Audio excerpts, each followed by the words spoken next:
नमस्कार, मेरा नाम ज्ञानेश्वर है और आप देख रहे हैं खबरों के पीछे। रोज रात 9 बजे एक नई कहानी लेकर हम आपके सामने हाजिर होते हैं। अपराध की दुनिया की कई कही अनकही कहानियों में से एक कहानी हम आपके साथ साझा करते हैं और साथ में देश के जो वीर बहादुर पुलिस पदाधिकारी रहे हैं उनकी कथा भी सुनाते हैं। तो देखिए, खबरों के पीछे में अभी श्रृंखला चल रही है देश के सुपर कॉप केपीएस गिल की, और केपीएस गिल पंजाब में है। केपीएस गिल सीरीज की आज स्टोरी नंबर 22 है और खबरों के पीछे का एपिसोड नंबर है 381।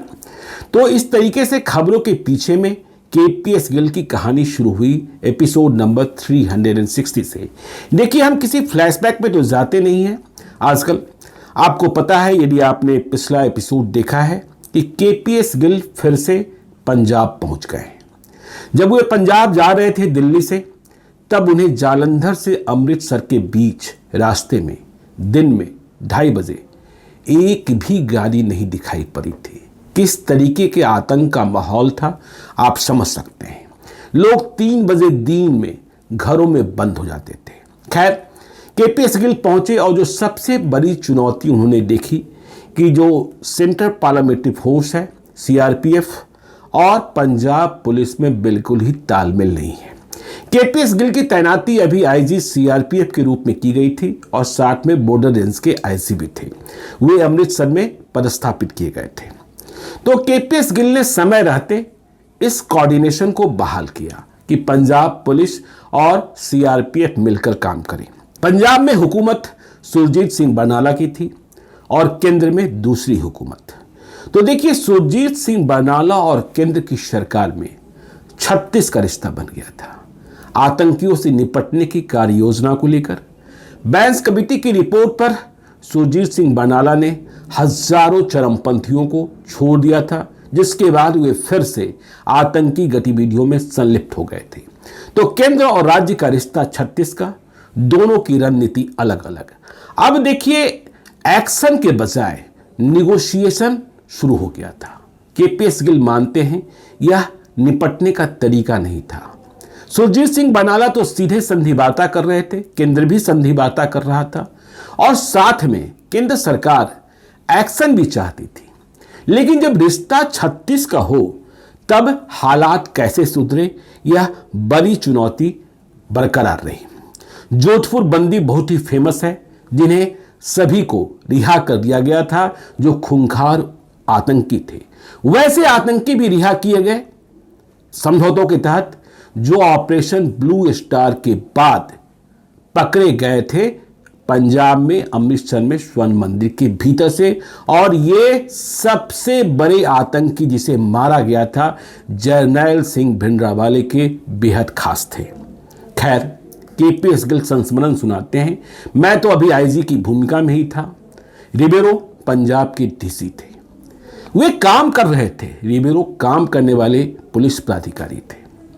उन्होंने सबसे पहला प्रयास किया कि जो पंजाब की पुलिस डिवाइडेड थी, डेमोलाइज थी, उसके भीतर मोराल को बूस्टअप किया। मतलब पंजाब पुलिस को लड़ने के काबिल बनाया। लेकिन परेशानी ये थी कि पुलिस के काम में पॉलिटिकल इंटरफेरेंस इतना था कि रिबेरो स्वतंत्र रूप से काम नहीं कर पा रहे थे।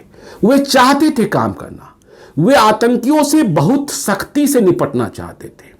उन्होंने मंत्र दिया, बुलेट फॉर बुलेट, मतलब गोली का जवाब गोली से देंगे। लेकिन जब रिबेरो ने कहा, पंजाब के डीजीपी ने कहा, तो इस पर राजनीतिक बहस शुरू हो गई। उन्हें समर्थन मिलना चाहिए था, लेकिन विरोध शुरू हो गया कि गोली का जवाब गोली से कैसे देंगे।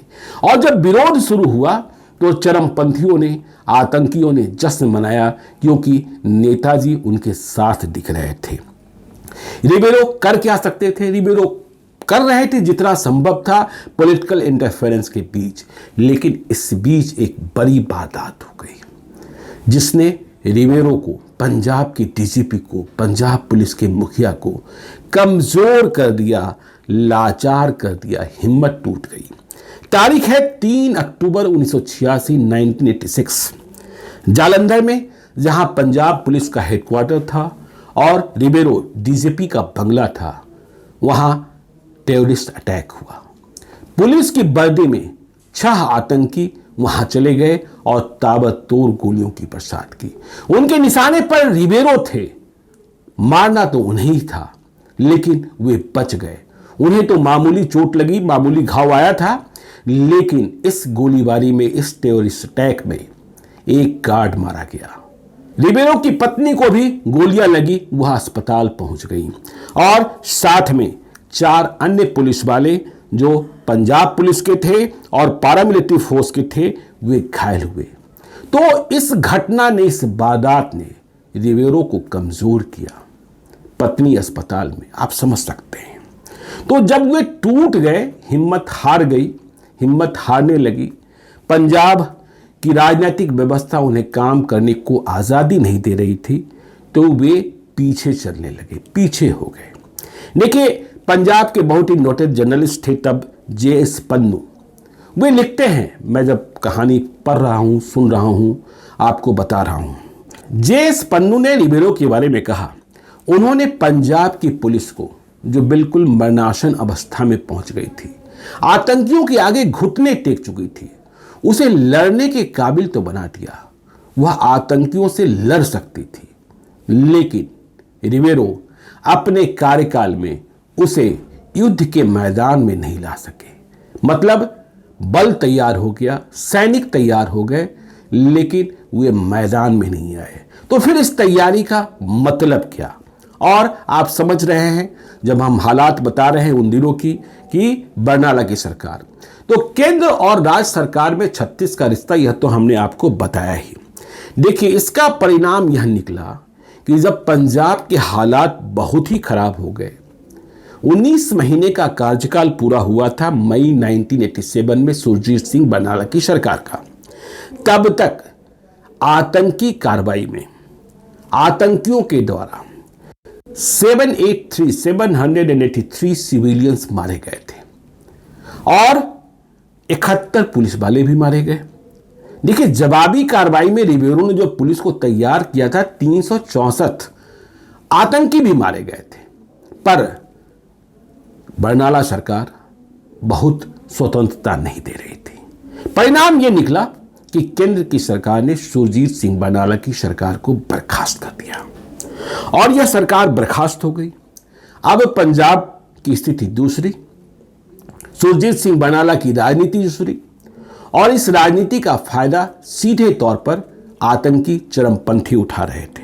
देखिए, केपीएस गिल को इस बात का भी संस्मरण है कि मई 1987 के पहले आतंकियों के पास, पंजाब में जो आतंकी थे, उनके पास क्लाशनिकोव AK-47 राइफल आ गए थे।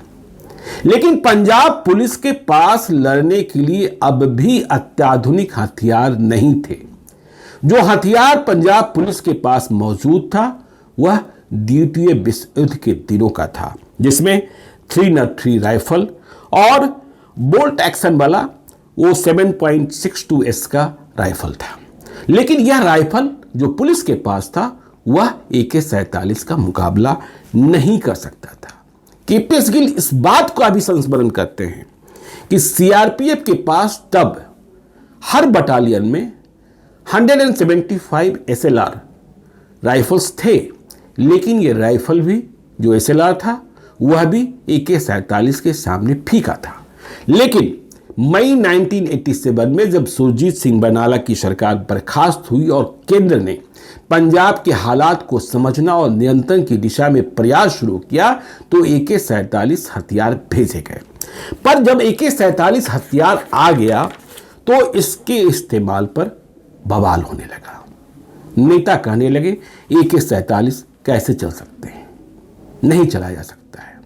केपीएस गिल ने कहा कि देखिए, जब अब केंद्र सब कुछ संभाल रहा था, राज्यपाल देख रहे थे, तो मैंने कहा कि देखिए, यदि लड़ना है तो ठीक से लड़ना होगा। दुश्मनों के पास, आतंकियों के पास अत्याधुनिक हथियार होंगे और हमारे पास भोथड़े हथियार होंगे, तो मुकाबला कैसे होगा। केपीएस गिल को याद आया।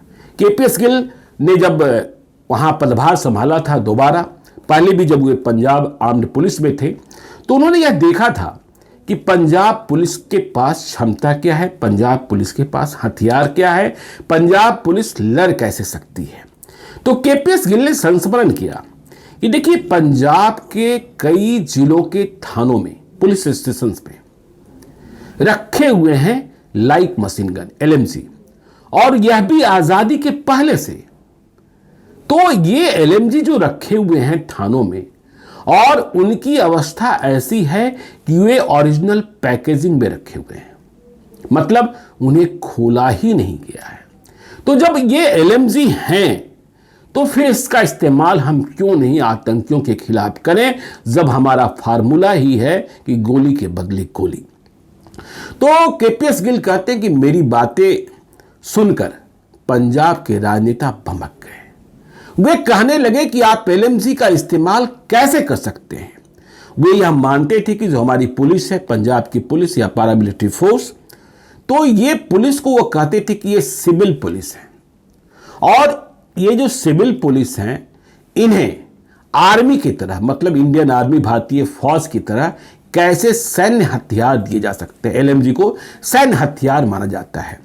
तो KPS गिल ने कहा साफ दो टुक शब्दों में कि देखिए, यदि आप पंजाब की पुलिस को अक्षम और निष्प्रभावी रखना चाहते हैं तो इस आतंकवाद से निपटने का कोई रास्ता नहीं है। मैं क्या, रिबेरो क्या, कोई कुछ भी नहीं कर सकते हैं।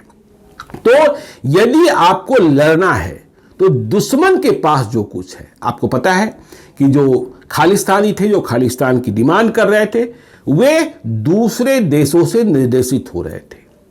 जो उन्हें फंडिंग हो रही थी वह भी दूसरे देशों से हो रही थी, और इस बीच जो भी वे घटनाएं करते, वारदात को अंजाम देते, उसकी जिम्मेदारी भी बिल्कुल खुले तौर पर लेते। जैसे जब रिबेरो के बंगले पर हमला किया गया पंजाब के जालंधर में पुलिस हेडक्वार्टर में, तो उसके कुछ ही घंटे बाद खालिस्तान कमांडो फोर्स, देखिए उन्होंने अपने को कमांडो कहना शुरू किया था और कमांडो फोर्स बना लिया था, उसने यह जिम्मेदारी ली कि हाँ, हमने रिबेरो के घर पर हमला किया है, एक गार्ड को मार गिराया है, रिबेरो बच गए हैं, लेकिन उनकी पत्नी को भी गोली लगी है।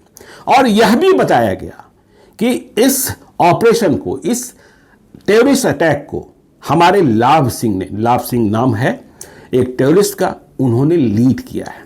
तो KPS गिल ने कहा कि जब ऐसी बातें हो रही है और वे खुले तौर पर जिम्मेदारी ले रहे हैं, खुले तौर पर ऑपरेशन कर रहे हैं, तो फिर हम सिविल पुलिस की परिभाषा मानकर और समझकर क्या उनके खिलाफ लड़ पाएंगे? नहीं लड़ पाएंगे।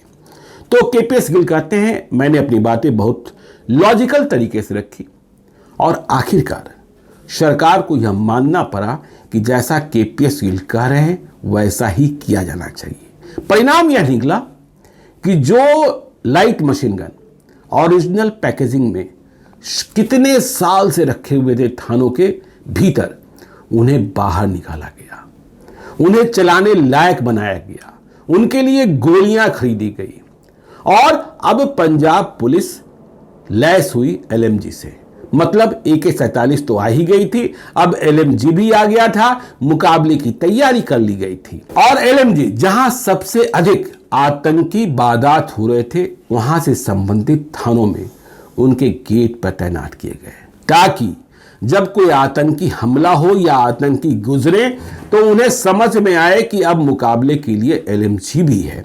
और इसके साथ ही SHO जो थानों के प्रभारी होते हैं, चूंकि वे बहुत ही डेमोलाइज थे और घबराए हुए थे, उन्हें आतंकियों के खिलाफ ऑपरेशन में डर लगता था, इसलिए उनसे कहा गया आप डरिए मत, आपके आगे स्क्वाड गाड़ी चलेगी, और स्क्वाड गाड़ी पर, खुली जीप पर LMG लगी हुई होगी। जैसे ही आतंकी वारदात या आतंकी संकेत मिलेंगे, LMG बर्स्ट फायर शुरू कर देगा। LMG की मार बहुत घातक होती है, यह तो आप जानते ही हैं। तो KPS गिल कहते हैं कि देखिए हमने LMG की तैनाती भी करा दी, पर पॉलिटिकल जो बातें थी और जो राजनेताओं की चाल थी, उसमें हम दखल नहीं दे सकते थे। यह मेरे क्षेत्राधिकार के बाहर का था। हम क्या करते, हमने सिर्फ इतना ही काम किया और इसी बात पर फोकस कर रहे थे कि हमें अपनी पुलिस को, पंजाब की पुलिस को और पैरामिलिट्री फोर्स को इस तरीके से तैयार करना है कि जब मौका मिले तो आतंकियों पर कहर बनकर हम टूट पड़े। मतलब हमें डेमोलाइज नहीं रहना है, हमें डिवाइडेड नहीं रहना है, हमें अपने को तैयार कर लेना है। और ये जो राजनीतिक लोग हैं और इनकी जो राजनीतिक बिसात है वह कब बदल जाती है, कब फैसला क्या कर लेते हैं, इसका पता तो चलता नहीं है। इसलिए जब फैसला बदले और ऑपरेशन की इजाजत मिले, आजादी मिले, तो हम बिल्कुल तैयार रहें और आतंकियों पर टूट पड़े। तो केपीएस गिल इसी ऑपरेशन में लगे थे, इसी अभियान में लगे थे। और देखिए, केपीएस गिल को इस बात का दुख है कि मैं ही नहीं, पंजाब के जो आम लोग थे वे शांति चाहते थे, वे आतंकियों से छुटकारा चाहते थे। लेकिन सरकार को पता नहीं क्यों लगता था कि हम शांति समझौतों से, आतंकियों से शांति समझौता कर आप शांति स्थापित करेंगे, यह बात बन ही नहीं सकती है। आतंकियों के संगठन इतने सारे होते हैं कि एक की बात दूसरा कोई मानने को तैयार नहीं होता है। तो यह सरकार का गुडविल गेस्चर्स था कि वह बातें कर रही थी। और ये आतंकी क्या कर रहे थे? केपीएस गिल एक रिकॉर्ड बताते हैं कि देखिए, बात मार्च 1988 का रिकॉर्ड है। 288 लोग मारे गए आतंकी गतिविधियों में, 25 पुलिस वाले साथ में थे। 259 लोग मारे गए अप्रैल 88 में, जिनमें फिर से 25 पुलिस वाले साथ थे। और ये घटनाएं इसलिए घटी क्योंकि पुलिस के हाथ नियंत्रित किए हुए थे, पुलिस को आजादी नहीं दी गई थी। बात इतनी ही रहती तब भी कोई बात नहीं, लेकिन इस बीच जो निगोशिएशंस टेबल पर वार्ता हो रही थी उसका एक और नतीजा बेहद ही खराब सामने आया। 4 मई 1988 का दिन केपीएस के लिए याद करते हैं। कहते हैं इस दिन शांति समझौतों के तहत 40 हाई प्रोफाइल आतंकी छोड़ दिए गए और इनमें जसबीर सिंह रोड भी शामिल था। जसबीर सिंह रोडे समेत 40 जो हाई प्रोफाइल आतंकी छोड़े गए थे, जो लिखित समझौता हुआ था, उसके तहत ये फिर से अमृतसर जाकर स्वर्ण मंदिर के भीतर काबिज हो गए। और सिर्फ काबिज ही नहीं हुए, सिखों के सबसे पवित्र धर्म स्थल गोल्डन टेम्पल अमृतसर का इन्हें जसबीर सिंह रोडे को, जिन्हें रिहा किया गया था, उन्हें जत्थेदार बना दिया गया। तो इस हालात में पंजाब का क्या होता? केपीएस गिल याद करते हैं, संस्मरण है, जब ये लोग छूटे और गोल्डन टेम्पल में फिर से दाखिल हुए तो गोल्डन टेम्पल के भीतर की गतिविधियां फिर से आतंक परस्त हो गई, जिसे बहुत ही मुश्किल से आतंकियों के कब्जे से 1984 में इंडियन आर्मी ने मुक्त कराया था, operation blue star. Operation blue star को कभी भी केपीएस गिल ने सही नहीं माना। वे तो यह मानते रहे कि इंदिरा गांधी को दी गई सलाह गलत थी और ऑपरेशन ब्लू स्टार के बगैर भी पंजाब को शांत किया जा सकता था। पंजाब को शांत करने की कोशिश तब नहीं की गई जब आतंकी स्वर्ण मंदिर के भीतर घुस रहे थे। आपके पास सूचनाएं थी, लेकिन आपने कार्रवाई करने की हिम्मत नहीं की, चाहे कारण कुछ भी रहा। खैर, तो अब यह हुआ कि 4 मई 1988 के समझौते के बाद जसबीर सिंह रोडे फिर से स्वर्ण मंदिर के भीतर। केपीएस गिल ने नोट किया कि इन लोगों के पहुंचते ही टेम्पल के भीतर जो दीवारें थी, आंतरिक दीवारें, और बाहर में जो परिक्रमा की दीवारें थी, उन्हें सुरक्षित किया जाने लगा। देखिए, इन्हें सुरक्षा की जरूरत क्या थी? इन्हें किस बात का डर था? पुलिस तो इन्हें गोली मारने नहीं जा रही थी, तो ये किस बात से डर रहे थे और ये फिर से किस बात के लिए ठिकाना बना रहे थे? तो केपीएस गिल कहते हैं कि इन परिस्थितियों में पंजाब पहुंचा हुआ था और अब हमें आगे की जिम्मेदारी संभालनी थी। सरकार को भरोसा था। अब देखिए, आगे की पारी केपीएस गिल की शुरू होगी, जिससे पंजाब में लड़ाई शुरू होगी, आतंकियों के खिलाफ भीषण लड़ाई। केपीएस गिल को महत्वपूर्ण जिम्मेदारी मिलेगी। केपीएस गिल डीसीपी बनेंगे और पुलिस के मुखिया बनने के बाद उन्होंने पंजाब के आतंकियों का खात्मा करने के लिए क्या क्या किया, यह कहानी तो इंडियन हिस्ट्री में लिखी हुई है, पढ़ाई भी जाती है। हैदराबाद में जो आईपीएस ऑफिसर पहुंचते हैं यूपीएससी एग्जामिनेशन क्रैक करने के बाद उन्हें गिल्ड की पुलिसिंग का ज्ञान दिया जाता है। तो आगे की कहानी बहुत ही रोचक और रोमांचक है, लेकिन इसके लिए आपको इंतजार करना होगा खबरों के पीछे के एपिसोड नंबर 382 का। तो आप चलते चलते, यदि अब तक आपने हमारे YouTube चैनल खबरों के पीछे को सब्सक्राइब नहीं किया है तो जरूर कर लीजिए, और यदि इस वीडियो को आप फेसबुक पेज के माध्यम से देख रहे हैं तो पेज को लाइक कीजिए।